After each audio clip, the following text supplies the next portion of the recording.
Let me speak about the reform agenda first. We had continued protests across the state last night. For the most part, they were peaceful. The protesters all across the state, all across the nation are basically saying the same thing. There's an anger, there's a frustration, there's a spirit of activism because people want change. And there should be change. And I said from day one that I figuratively stand with the protesters, and this is about making change and action. Remember, textbooks say politicians lead and the people follow. No, it is often the people who lead and the politicians who follow. A.J. Parkinson, more wisdom from A.J. Parkinson. Frederick Douglass, if there is no struggle, there is no progress. And it's an opportunity for New York State to lead, and that's what we do. So we did it with marriage equality, with minimum wage, with gun safety, with free college tuition, and passing a reform agenda for criminal justice. 50A we've talked about, no chokeholds, the Attorney General's special prosecutor, hate crimes for false 9/11 reports. My opinion is the George Floyd reform agenda and what the protesters are trying to achieve. They should set the bar even higher, and they should be bolder, and they should demand federal reform.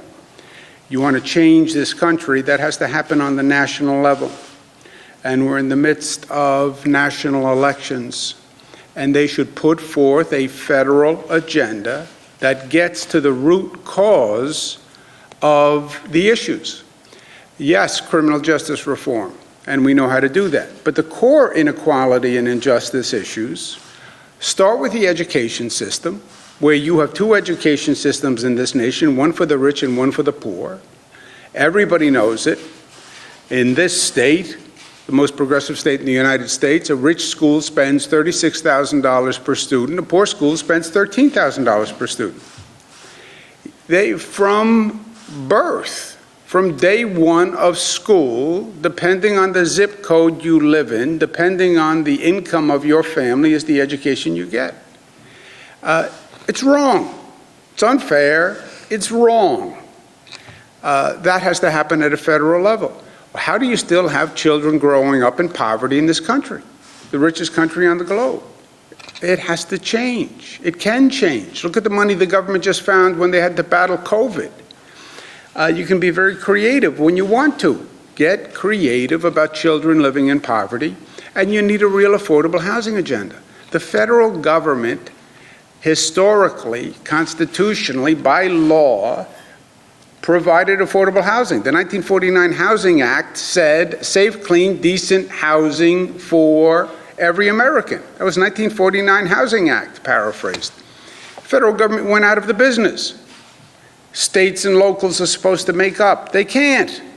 You had those whole bevy of federal housing programs, Section 8 programs, voucher programs, building new public housing.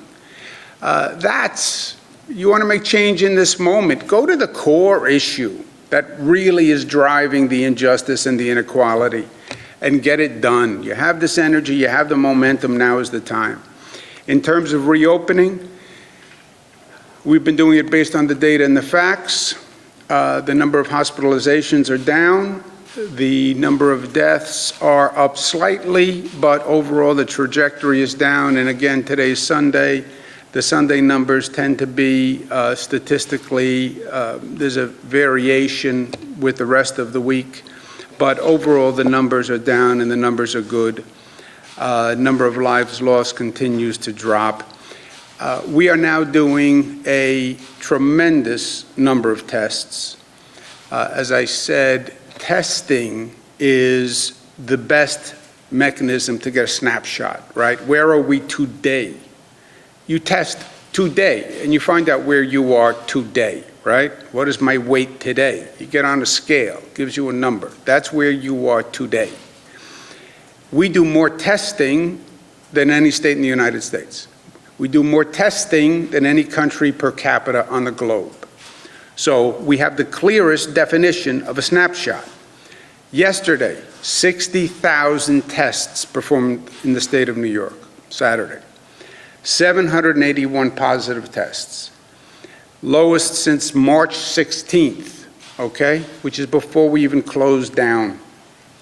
About 1% positive. That's where we are today. That is very, very good news, okay? And we said the reopening is calibrated to the metrics and the data. If that's where we are, that's good news. It means the plan is working.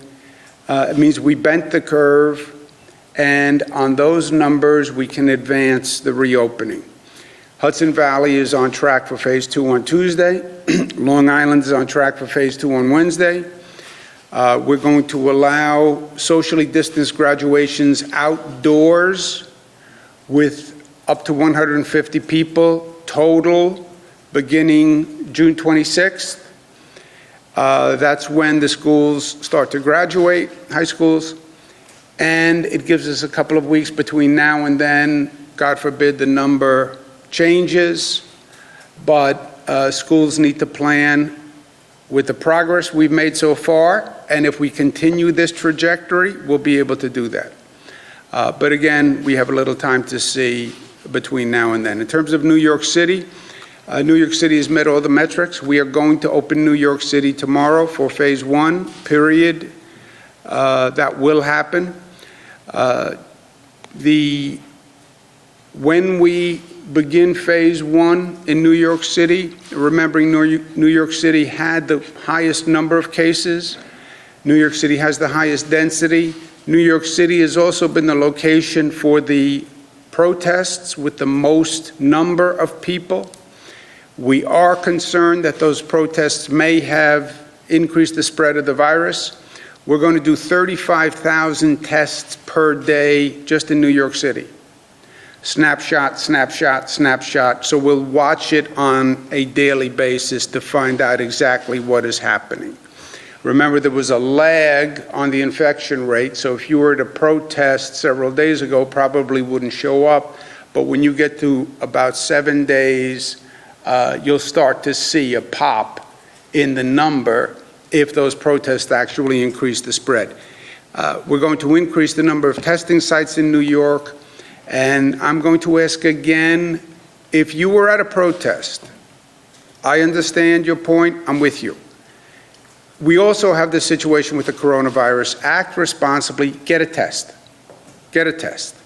We're going to open 15 sites that are dedicated just to protesters to get a test so you can get it on an expeditious basis.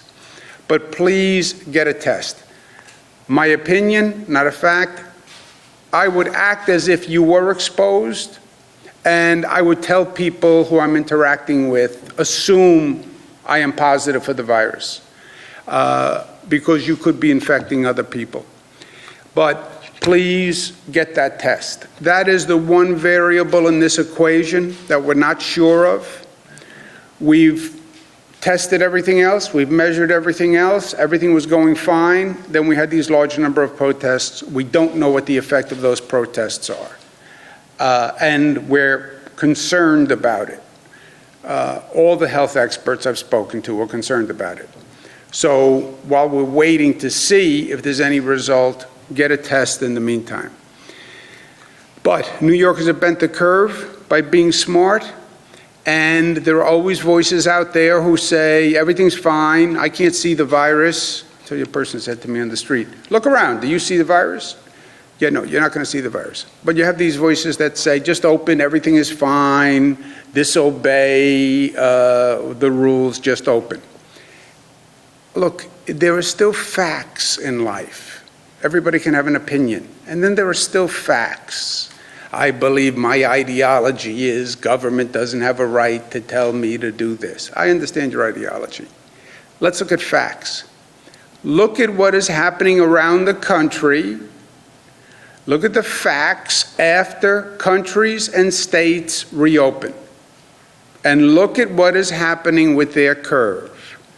Arizona is seeing an increase in the numbers. South Carolina, a new record with more than 500 in a single day. Hotspots across the South and in California as Northeast slows. That's us. California posted highest number of new coronavirus cases on Thursday. Florida, 1,000 for the fourth day in a row. U.S., 1.8 million spread rises with turmoil. These are facts. This can happen. This can happen. We know it can happen because it happened here. We've made all this progress. Please, please, I know it's been 90 days. Please, stay disciplined, stay smart, because it is working. And we've come a long way, and a lot of people have suffered to get here, and a lot of people have died. Let's not be foolish now. And again, look at what we did. Flatten the curve, forget flatten the curve. I'm going to change the state signs. We bent the curve. We bent the curve. We intended to flatten to get to a plateau. We bent it. And look at the rest of the country. We are curve benders, if there is such a thing. And New Yorkers should be proud of their accomplishment. And in light of that, we're going to light the landmarks across the state in blue and gold in honor of our New Yorkers, our New York tough New Yorkers. This is going to be in Manhattan, which is very cool. New York tough. The Mario Cuomo Bridge, the Education Building, that's the Corning Tower in the left. But these will be the landmarks that will be lit blue and gold to celebrate our accomplishment, because it was an extraordinary accomplishment. Because we are New York tough, smart, united, disciplined, and loving. I am mostly loving, Mark. Don't you forget that. Questions? We'll take a couple. When it comes to the systemic changes you propose, there are 4 of them. Let's say there is no political division over it, and we can get those passed just like that. It takes time for laws to go into effect procedurally. There's usually a delay. And then after they go into effect, there's usually a cultural delay as well, where things have to be normalized over time. So, for example, when miscegenation, interracial marriage was legalized, it took time for the culture to sort of catch up to what the law had been. So I'm asking you, what are the things that you need from the general public to facilitate that change? Because no matter what you do, no matter how quickly it is, it's not going to be instantaneous, but people will still continue to point to legislators and people in power and say, change, even if you make certain change. Do you need patience, maybe? It's an interesting question. The legislative change will be virtually immediate, okay? Personnel records would be released. The Attorney General would operate as an independent prosecutor for police. The legislative changes would be immediate. You're right, there's still a culture shift. But look, more what this is about repairing the relationship between the police and the community, I think. You know, the policing relationship does not work for anyone unless there's a relationship of trust with the community. And it has to go both ways. You know, relationships, the door swings both ways in life. The community has to trust the police have to trust the community, they have to work together. And that's what this is really about for me. There's a community anger, there's a community distrust. By the way, there's a police anger and a police distrust, right? 57 officers in Buffalo resigned from that detail. You have tensions on both sides. There's no doubt about that. We have to heal that. We have to restore that relationship. I believe the legislative changes will help on the community side. The police are not going to be happy with the legislative side changes, and the police are feeling targeted. So what will take the time is working through the relationship. You know, even if you agree okay, the reforms are right, and even if the police said, I understand the reforms, I can live with them, you still have a lot of emotion that is going to have to be worked through. But is there something from the general public, from the community? The government is now doing what's been requested in changing the laws, which will eventually change the culture. But is there something that the community can do from their end to, kind of like in any interpersonal relationship, to sort of help things along? Yeah. I would say, look, from the protesters' point of view, the community point of view, you achieved a significant accomplishment in a very short period of time. This is real reform. It changes fundamental policies about how we police. Feel good about it. And remember, this relationship has to work for everyone. So let's take this moment, take a deep breath, put out our hand, right?